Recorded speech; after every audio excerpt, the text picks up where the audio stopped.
puedes lavar mi plato? ¿Qué te pasa? Lávalo tú. Qué egoísta eres. Y tú no sirves para nada. 5 minutos después. Sí, entonces le dije que fuéramos novios.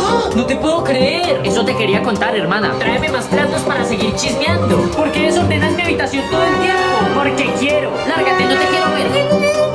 5 minutos después. Hermano, ¿me regalas esta camiseta? Te la regalo, hermanito. Sabes que lo mío es tuyo. Eres el mejor. Ya déjame dormir, estoy cansada. ¿Cansada de qué? ¿De ser tan fea? Mamá, ayúdame. 5 minutos después. Bueno, hermanita, duerme un poco. Debes estar cansada de tanto estudiar. Gracias, hermanito. Estaré afuera por si me necesitas.